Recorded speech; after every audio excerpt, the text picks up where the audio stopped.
19h30, bonsoir à tous, bienvenue, voici le titre de ce lundi 13 janvier.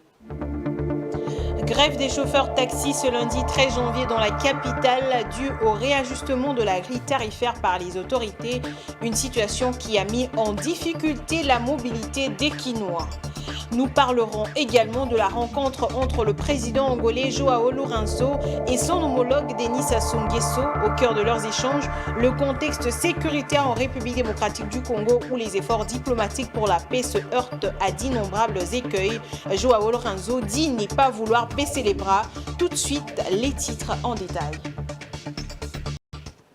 Le président angolais Joao Lourenço a rencontré son homologue Denis Sassou Nguesso. Les deux chefs d'État ont échangé entre autres sur les questions d'intérêt régional, notamment la situation en RDC où les efforts diplomatiques pour la paix se heurtent à d'innombrables écueils. Joao Lourenço, médiateur dans la crise congolaise, ne veut pas baisser les bras. Il a fait savoir à son homologue du Congo-Brazza, Patrick Ilunga.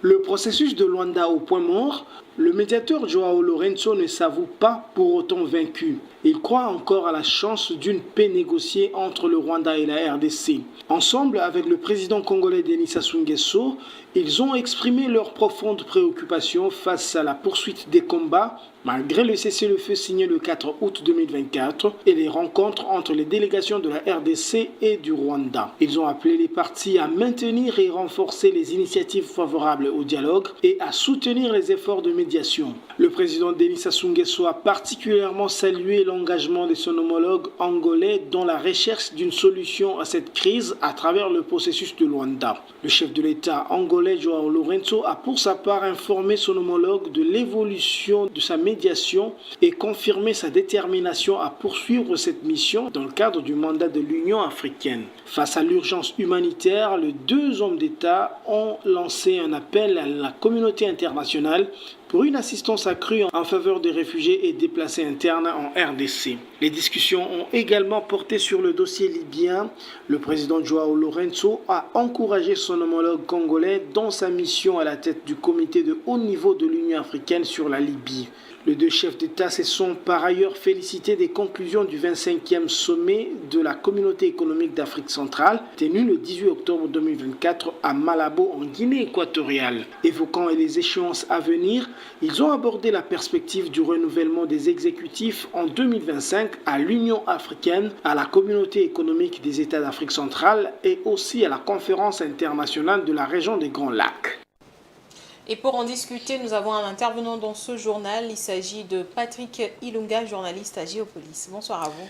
Bonsoir Damani Mujinga, bonsoir également à tous nos téléspectateurs. Voilà, le président Joao Lourenço a été reçu par le président congolais Sassou Nguesso. Le commentaire signé par vous le dit, mais est-ce qu'on en sait davantage sur leurs échanges ? Bon, il faut dire qu'ils ont parlé entre autres de la paix à l'est de la RDC. Le président Lourenço, qui est médiateur dans cette crise, on l'appelle le champion de la paix. Il veut croire encore à la paix. Il faut dire qu'il y a tout juste un mois, le 15 décembre, presque un mois, il avait organisé un sommet qui devait faire rencontrer le président Tshisekedi, le président Kagame et lui-même en tant que médiateur. Mais on va dire la rencontre, bien le sommet avait été avorté en dernière minute parce que le président rwandais n'avait pas fait le déplacement de Luanda. Et donc la rencontre avait été avortée, je venais de le dire. Mais aujourd'hui, à cause de cet échec, entre guillemets, on va dire que les distances, on va dire la rhétorique a encore changé entre le Rwanda et la RDC. On sent qu'il y a une sorte de rhétorique guerrière qui a repris. Pourtant, les choses allaient si bien, en tout cas, allaient dans le bon sens, bien la bonne direction entre octobre et novembre. Parce qu'il faut rappeler qu'en octobre, la RDC et le Rwanda avaient signé déjà un plan harmonisé de paix. Les deux pays ont même lancé un nouveau mécanisme de vérification à Goma, où le ministre rwandais avait été même sur place à Goma pour lancer le nouveau mécanisme de paix. Mais tout ça a achoppé et je disais donc la rhétorique guerrière est revenue. Il y a un nouveau rapport des experts des Nations Unies qui accable encore plus le Rwanda de nouvelles preuves d'agression contre la RDC. Et aujourd'hui, le combat s'intensifie entre les rebelles et on va dire l'armée congolaise. Les rebelles tentent, selon l'armée congolaise, les rebelles tentent même on va dire d'ouvrir un autre front en Ituri et au sud Kivu. Heureusement que l'armée dit avoir empêché cela. Donc on sent que tout ça, on est revenu un petit peu à la case départ. Le Rwanda et la RDC se regardent un peu en chaîne de faïence, mais le président Lorenzo veut croire à la paix. Actuellement, dans la région, on sent que le Rwanda commence même à accuser l'Ouganda d'avoir abrité et protégé les rebelles. Donc, c'est un petit peu la case départ, mais le président Lorenzo ne baisse pas pavillon, comme on dit. Voilà, Patrick Ilunga, nous l'avons remarqué que de plus en plus, le médiateur Joao Lorenzo semble se reposer sur les pays de la région, comme notamment là on l'a vu, il est allé rendre visite au président du Congo-Brazzaville. Alors peut-on dire qu'il faut nécessairement l'intervention des pays des tierces pour résoudre la crise en RDC ? Bon, il faut rappeler qu'il y a quelques jours, je crois moins d'une semaine, le président Lorenzo a reçu le président kenyan William Ruto. Ils ont parlé entre autres de la RDC. Actuellement, il a été visiter le président congolais Denis Sassou Nguesso, entre autres aussi sur cette question-là. Donc on voit bien qu'il y a une sorte de régionalisation de cette question-là. Bon, je ne sais pas si c'est de par son histoire ou quoi, mais la question congolaise a toujours impliqué certains pays de la région. Rappelez-vous, par exemple, de l'accord cadre d'Addis Abeba, c'est 11 pays qui ont signé. La RDC compte quand même 9 frontières, ce qui fait que quand la RDC est déstabilisée, tous les pays de la frontière s'inquiètent. Donc, on voit bien qu'il y a une sorte de régionalisation de la question. Rappelez-vous aussi que la question de la crise actuellement est gérée, entre autres, par l'EAC, la communauté d'Afrique de l'Est, des États d'Afrique de l'Est. Elle est gérée aussi par la SADC, parce que la RDC appartient à la SADC, à la communauté d'Afrique de l'Est aussi. Mais là, le président Sassou Nguesso, avec son pays, eux, c'est l'autre bloc régional, la communauté économique des États d'Afrique centrale. Donc, on voit bien que, généralement, c'est toujours beaucoup d'États qui regardent la question de la RDC. Donc, la question est prise en charge au niveau régional. Donc, il faut aussi se rappeler qu'en 1998, lorsque la guerre, ce qu'on appelle la deuxième guerre du Congo, a éclaté, c'est à peu près 10 pays qui se battent. Aujourd'hui, il faut dire que la question est gérée par la SADC principalement. Et dans le contingent de la SADC, on peut voir les Tanzaniens, les Namibiens et les Sud-Africains. Il y a quelques mois, il y avait les Ougandais, les Kenyans, les Burundais. Donc, il y a une sorte de, on va dire, de vocation régionale pour la RDC. Et actuellement, on va dire que le Rwanda commence à citer, le président rwandais lui-même a cité l'Ouganda comme ayant abrité le M23. Et l'Ouganda, de temps en temps, selon certaines informations, s'inquiète de ne pas être partie prenante dans le processus de Luanda. Donc, tout ça, j'ai pris ça pour étayer le fait que la question congolaise, c'est en quelque sorte une question régionale aussi. Voilà, merci à vous Patrick Ilunga. C'est moi qui vous remercie, Damani Mujinga. Poursuivons ce journal. À Kinshasa, la grève des conducteurs des véhicules de transport en commun a entraîné des perturbations pour les déplacements des Kinois. Ce lundi 13 janvier, les chauffeurs de transport en commun ont décidé de gréver, réclamant un réajustement de la grille tarifaire publiée par les autorités. À cause de la rareté des taxis et taxibus dans les arrêts, plusieurs Kinoises et Kinois ont passé des heures à différents arrêts de bus. Rachel Misenga et Giscard Tamba étaient sur terrain pour faire le constat et recueillir les avis des uns des autres. Les arrêts de bus bondés de monde, tous debout, en attendant l'arrivée de taxis ou de taxibus. Il est 8 heures et jusque-là, aucun véhicule jaune ne se pointe. Sans avertir, les chauffeurs de transport en commun ont décidé de faire grève, réclamant un réajustement de la grille tarifaire publiée par les autorités. Selon eux, cette grille ne tient pas compte de la réalité du terrain. Les chauffeurs, il y a un problème, il y a une nouvelle tarification qui cause problème aux chauffeurs. Parce que les chauffeurs, le versement est 1 au matin, deuxièmement, embouteillage, les athées. Puis la Kinshasa, mon bateau, tu as 4 nzela. Où est-ce que malam? Ils ont Willery, na boulevard Otozali, na boulevard Lumumba na 24. Tous les nzela sont mabé. Ce que le chauffeur a dit même sur la journée, il a 3 tours. Soit qu'on a versement net, taxi bis, comme il a 150 000, 170 000. Ce qu'on a 3 tours, on a bon wana, on a carburant, moni, bayokanité basi, ba revoir ba prix au ba on va quitter si wana. Pour la quitter ba prix wana na ba monter au ba on va tirer wana. Les lots, les pièces de rechange, j'ai mis tout le monde faisait à commander. Nzela ya kotambola d'abord na ville à Kinshasa ezalité. Mosala ya muke ezali awa na poids lourd pour na kosala. Tala ndenge ezozwa binota. Sikozo ya ko fixer prix ya transport ya ke moto banda kolongwa de lemba ayavi na 2000 francs. Kwa beta combien de courses? Versement ya mitu keza combien pa ba kolomito.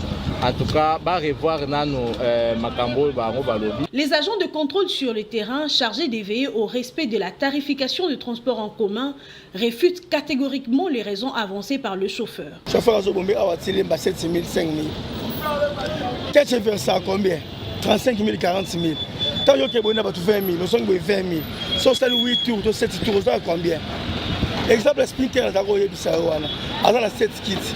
Azu ba 5 000 bon on a assez. Na 700 tchango 20 000, ça dit combien? 100 combien? 140 000. Sprinter versement on a combien? Ça 50 000, ça 40 000, ça 30 000. So ka ça 6 tours. To 4 tours bongo. Na yena patron na zo bénéficier. Ba o sablo non ko. Chauffeur zo bénéficier ko le patron. Quant aux usagers, ils demandent aux autorités de la ville de créer un équilibre afin de ne pas pénaliser ni le chauffeur ni les usagers. Gouvernement provincial, il faut aller à Sala pour mettre plus de clients et chauffeurs en conflit. Nous avons besoin d'équilibre. Ça la prix pour nous copiner les chauffeurs. Prix pour nous faire plaire les clients, la population, mais un équilibre. En attendant que cet équilibre soit trouvé, se déplacer d'un coin à un autre est devenu à Kinshasa un chemin de la croix. Et au grand marché de Kinshasa, plus précisément sur le plateau du marché, un véritable fléau menace la qualité de vie des habitants. Les déchets s'accumulent sur la place, créant un environnement insalubre et difficile à vivre. Les marchands, épuisés par cette situation alarmante, expriment leur désespoir et leur désir urgent à des solutions durables afin de retrouver des conditions de vie décentes. Rosie Chioyo nous en dit plus.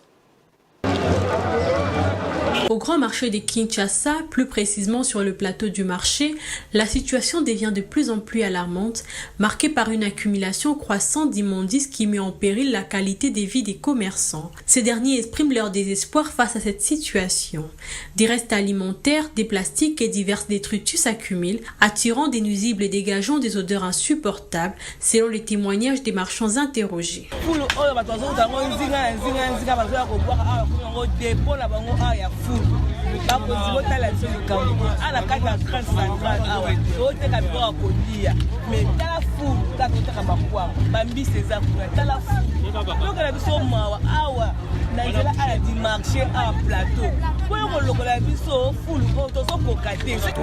Parce que Congolais, mais ça déjà ceux qui ont débrouillé, moyen vivre, ils ont. Alors, ceux qui ont dit qu'ils occupent fou, moyen payer tout à côté, ils ont. Ni tout banda ko yakaka, mais bagaz, bon dernier soir ne banda ko tabiso, tout banda ça toujours ka bakashini.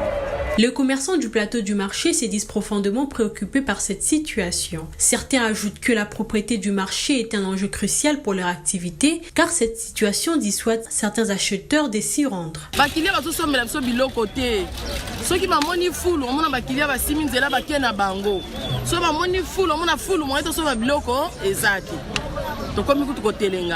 Alors que la ville de Kinshasa continue de croître, la gestion des déchets devient une question de plus en plus essentielle. Les commerçants du plateau du marché appellent non seulement à un nettoyage, mais également à une prise de conscience collective sur l'importance de maintenir un environnement sain. Parlons santé, lors de la première réunion de l'année de l'équipe qui coordonne la réponse contre l'Mpox, un bilan des actions menées en 2024 a été présenté, mettant en lumière les progrès réalisés dans la gestion de l'épidémie grâce à la restructuration de la stratégie de gestion des infections, à la campagne de vaccination et au renforcement des capacités sanitaires. Des projections pour 2025 ont également été discutées avec, entre autres, un focus sur la prise en charge des zones les plus affectées. Rosie Thiul. La première semaine de l'année 2025 a marqué un tournant important dans la lutte contre l'épidémie d'Mpox en République démocratique du Congo. En 2024, plusieurs actions clés ont été entreprises pour améliorer la réponse sanitaire, notamment la restructuration de la stratégie de gestion des infections, l'introduction de la campagne des vaccinations et les renforcements des capacités des acteurs de santé à travers les ateliers régionaux et internationaux. Ces efforts ont été soutenus par les financements du gouvernement et une meilleure coordination avec le partenaire. L'actualisation des outils de surveillance et l'approvisionnement en médicaments ont également joué un rôle essentiel dans la gestion de l'épidémie. Pour l'année 2025, les priorités incluent la prise en charge des zones de santé les plus affectées par l'épidémie, ainsi que le renforcement de la coordination et l'implication communautaire. De dégager les priorités pour 2025 et la situation épidémiologique au cours de la première semaine 2025. Donc voilà les grands points autour desquels cette réunion s'est articulée. Donc pour cette année 2025, on a retenu autour de 9 priorités, notamment sur lesquelles le SGI devra s'atteler pour améliorer nos interventions par rapport à la riposte Mpox.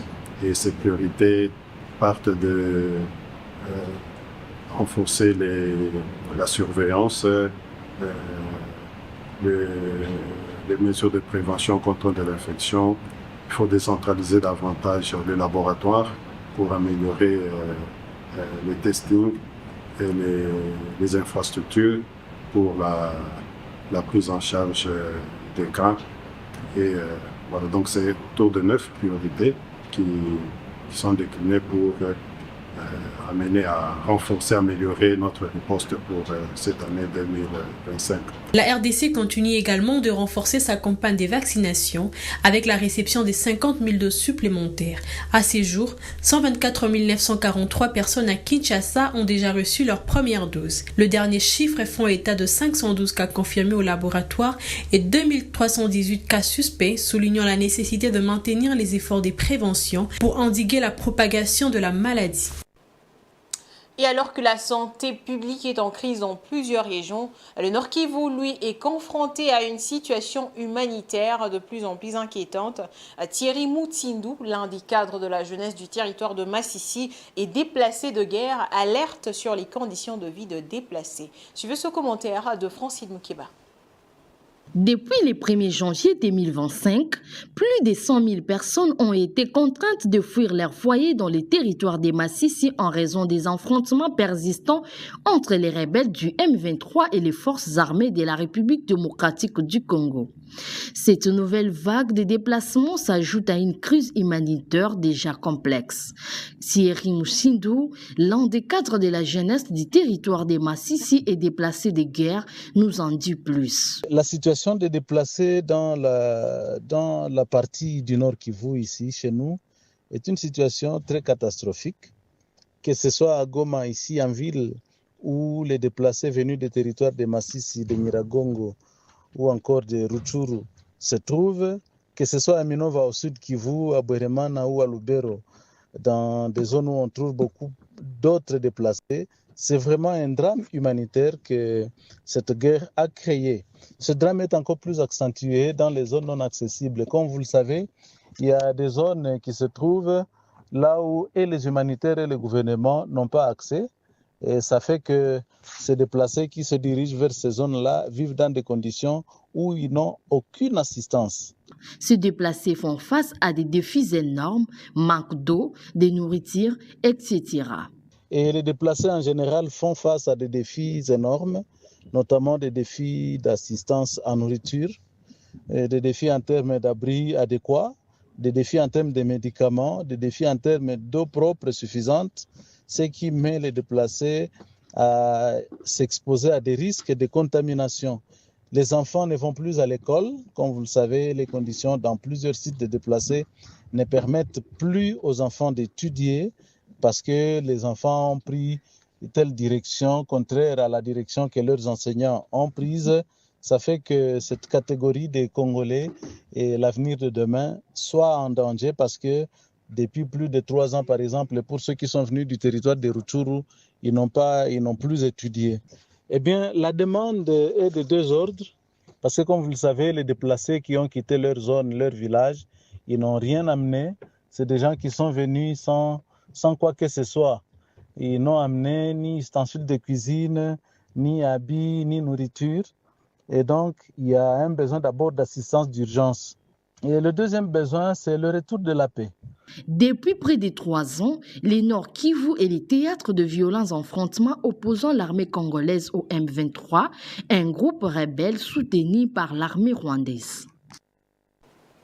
Et dans un tout autre registre, l'année 2025 s'ouvre sous les bons auspices pour les veuves et orphelins de Guémena dans le sud Ubangui. Un centre d'hébergement et de réinsertion sociale des veuves et orphelins a été ouvert. Le centre Toayanga, qui signifie la maison du bonheur en langue Mbaka, se donne pour objectif d'offrir un espace sûr et adapté pour la réinsertion sociale et leur bien-être des veuves et orphelins. Patrick Ilunga.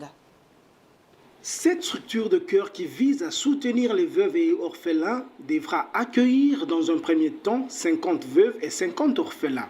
Le centre Toayanga s'inscrit dans un projet humanitaire de grande envergure porté par l'ASBL et les Lions. Cette structure a pour objectif d'offrir un espace sûr et adapté pour le bien-être de veuves et orphelins. La coupure du ruban a été faite par le vice-premier ministre en charge du transport Jean-Pierre Bemba Gombo. Ainsi que l'a dit la présidente de l'ASBL et les Lions, Liliane Bemba, le centre est sorti de terre grâce aux efforts de plusieurs esprits charitables et altruistes. Depuis sa création jusqu'à ce jour, l'ASBL et les Lions prend en charge plus de 500 veuves et une centaine d'orphelins dans le territoire et ville de Guémena. Elle et Lions fonctionnent grâce au soutien de plusieurs partenaires dont je remercie ici et qui permettent la réalisation de tous ces programmes. Je voudrais particulièrement remercier mon cher époux pour son soutien dans la réalisation, la construction et l'équipement de ce centre de veuves et orphelins. Liliane Bemba a évoqué les diverses actions menées par la structure depuis son implantation à Guémena en 2004. Parmi ses réalisations, elle a souligné les dons des médicaments et des matériels médicaux à l'hôpital général de Guémena, ainsi que l'assistance apportée aux orphelins, aux veuves et aux femmes qui accouchent.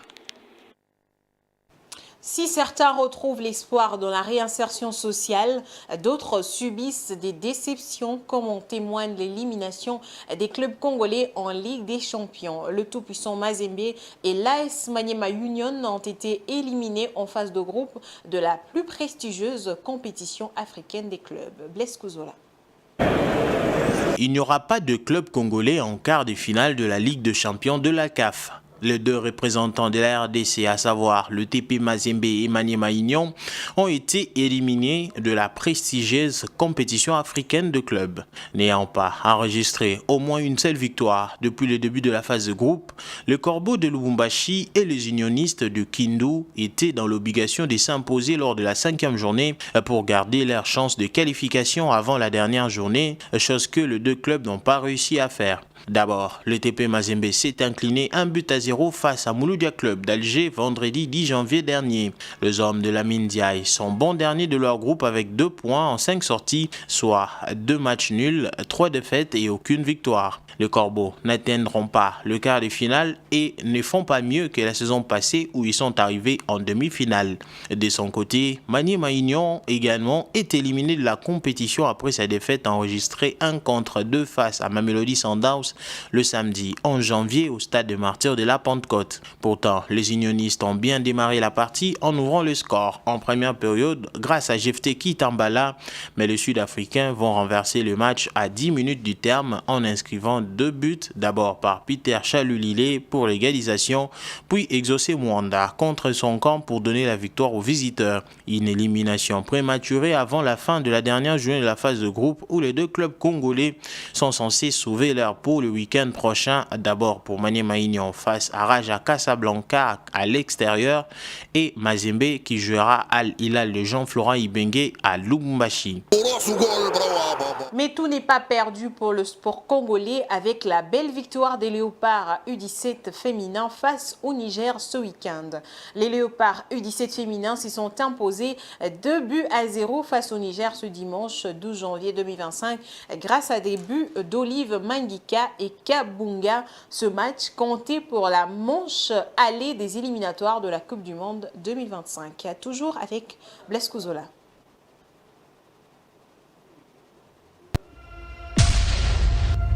Les Léopards dames U17 de la République démocratique du Congo ont réalisé une performance impressionnante à domicile, s'imposant 2-0 face aux Nigériennes lors du match aller des éliminatoires de la Coupe du Monde 2025, ce dimanche 12 janvier.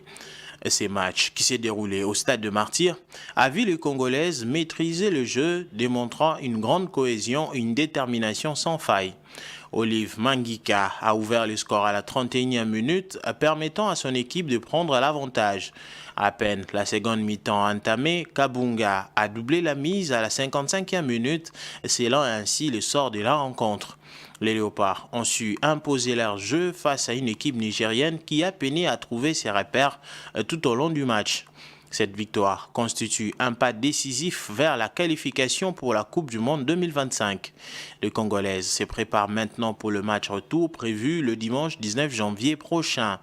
L'engouement pour le football féminin en République démocratique du Congo continue de croître et cette performance encourageante donne de l'espoir pour l'avenir des Léopards sur la scène internationale. On va suivre ces coups francs soulevés. C'est sous la barre, les seconds buts de la RDC. Place à présent à la page internationale.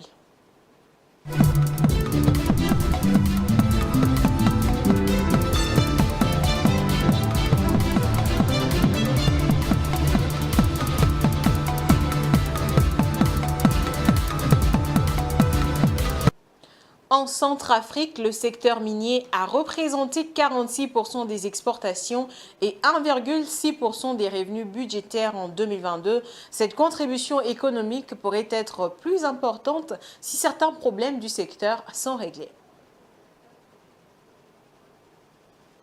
Le revenu tiré du secteur minier par les gouvernements ont atteint 1,99 milliard de francs CFA en 2022, soit 3,1 millions de dollars, ce qui équivaut à 3 fois plus que le revenu généré en 2020. C'est ce qui révèle un rapport de l'Initiative pour la transparence dans les industries extractives ITA, publié en décembre dernier et qui relève néanmoins divers problèmes dans les secteurs. Les rapports mettent notamment en lumière le non-respect de certaines obligations du code minier et de la contrebande de produits miniers alimentés par l'exploitation minière artisanale et à petite échelle MAP. Au titre de l'année 2022, l'ITIE souligne par exemple que l'État n'a pas perçu sa part de 15% sur la production brute, un manque à gagner estimé à 168 millions de francs CFA.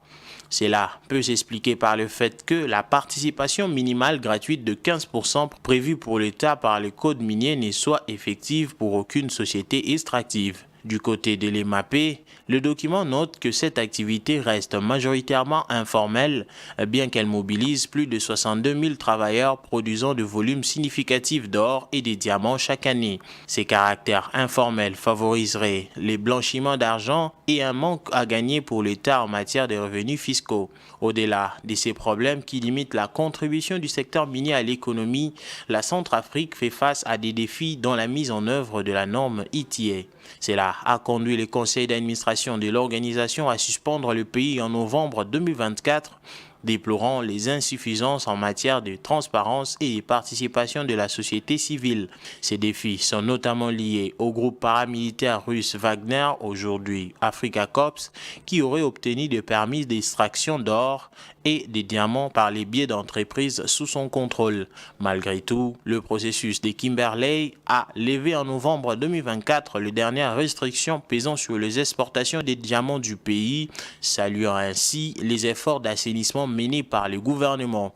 Pour la coalition de la société civile du CAP, il reste toutefois d'importants efforts à fournir pour garantir les droits humains dans l'exploitation minière et la lutte contre la contrebande.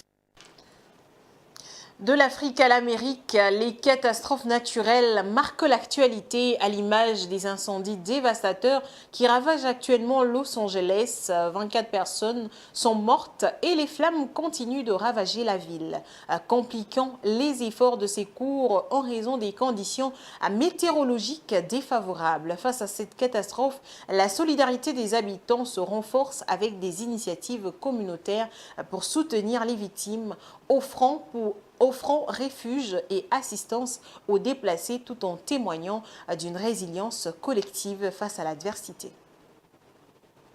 Les incendies dévastateurs qui ravagent Los Angeles continuent d'infliger des pertes humaines et matérielles. Un bilan provisoire tragique de 24 morts, la situation reste critique alors que les équipes de secours luttent pour maîtriser les flammes. Les conditions météorologiques défavorables, notamment des vents forts, compliquent encore les efforts de lutte contre les incendies, rendant le recours des évacués chez eux incertain pour plusieurs jours. Dans ce contexte difficile, la solidarité émerge comme un élément essentiel pour soutenir les victimes. À Pasadena, un quartier du nord-est de la ville, des initiatives communautaires se mettent en place pour aider ceux qui ont été touchés par cette catastrophe. Des centres d'accueil sont ouverts pour fournir refuge et assistance aux déplacés, tandis que des collectes de fonds et des fournitures sont organisées pour répondre aux besoins urgents des sinistrés. Cette mobilisation collective témoigne de la résilience des habitants face à l'adversité. Alors que les flammes continuent de menacer la ville, la solidarité et l'entraide deviennent des piliers sur lesquels repose l'espoir et la reconstruction. Les autorités locales et les services d'urgence travaillent sans relâche pour contenir les incendies et protéger les vies. La route vers la guérison sera longue, mais ensemble, les habitants de Los Angeles montrent qu'ils sont prêts à affronter cette épreuve avec courage et détermination. Enfin, pour clore cette revue d'actualité, un retour à l'actualité locale avec un regard sur la presse du jour avec Blaise Kozola.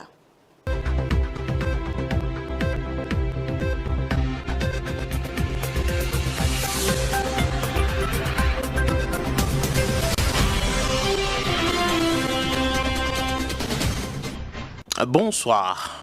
Cette revue de presse s'ouvre avec la rencontre ce week-end entre le président angolais Joao Lourenço et son homologue congolais Denis Sassou Nguesso qui a vu la situation sécuritaire en RDC s'inviter dans les débats, écrit le journal Econews. Denis Sassou Nguesso a encouragé Joao Lourenço dans la recherche de la solution à la crise de l'Est de la RDC à travers le processus de Luanda. Le président Lourenço a pour sa part édifié le président Sassou Nguesso sur l'évolution de sa médiation et les initiatives à venir. Au journal La Prospérité de poursuivre que les deux personnalités ont exprimé leurs préoccupations profondes quant à l'escalade de la violence observée ces derniers jours, a déploré les dégâts occasionnés et encouragé le Rwanda et la République démocratique du Congo à bannir les efforts à la violence pour renforcer les initiatives favorables au dialogue suivant l'esprit du processus de Luanda. Dans ces registres, Info 27 indique que les FARDC étouffent l'élan du M23 soutenu par le Rwanda vers le sud Kivu. Ces rebelles visaient plusieurs zones stratégiques du sud Kivu, notamment les gisements miniers des Kabingo. Les forces loyalistes ont repris plusieurs bastions, stoppant net cette offensive prédatrice. Plusieurs positions occupées par les M23 RDF ont été reprises par les forces loyalistes, notamment les crêtes des Bitagata et Kamakale, surplombant la cité de Lumbishi dans le territoire des Kaléé, ainsi que les localités de Ruzira, Tanka, Kamatale, Bigatala et Kabingo. Dans affaire coup d'État manqué de mai 2024, le ministère public requiert la peine de mort contre 37 prévenus qui ont interjeté l'appel écrit la référence plus. Les parquets a pris ses réquisitoires lors de l'audience du vendredi 10 janvier 2025. Le parti civil ont exigé pour leur part plusieurs millions de dollars américains pour réparation civile. Dans un autre domaine, le journal Le Phare écrit « Après l'impiodie, la baisse de prix touche le sucre, le riz, le lait et les poissons salés ». Selon les constats faits par ces quotidiens, le carton des sachets de lait en poudre de marque Cobel est passé des 127 000 à 120 600 francs, tandis que celui qui était vendu à 292 000 francs congolais a connu une réduction de 10 000 francs, soit 283 900. Le sachet de sucre de 5 kg a baissé de 22 350 francs à 15 700. À Kinshasa, Africa News nous rapporte la visite effectuée par le secrétaire général aux ITP, Georges Kochi, sur le deux chantiers des rocades financés par le gouvernement sino-congolais. À la rocade sud-ouest qui va d'Emboudi à la RN1 au niveau de Mitendi, des principales contraintes liées aux expropriations sont encore présentes, retardant une partie des travaux. Toujours à Kinshasa, la prospérité revient sur le démantèlement vendredi 10 janvier du marché pirate à Zando. Les agents de l'hôtel de ville de Kinshasa et de la police nationale congolaise ont procédé à l'évacuation du marché pirate et à la démolition des étalages qui obstruaient le passage le long des avenues Rwakading, Bokassa et Kassavubu dans les grands marchés du centre d'affaires Zando.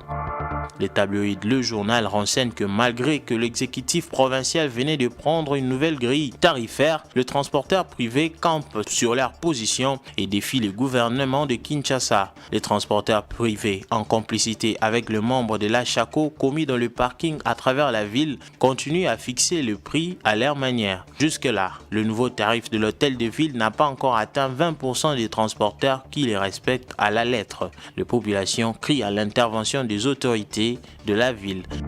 Fin de cette revue de presse. Merci de nous avoir suivis.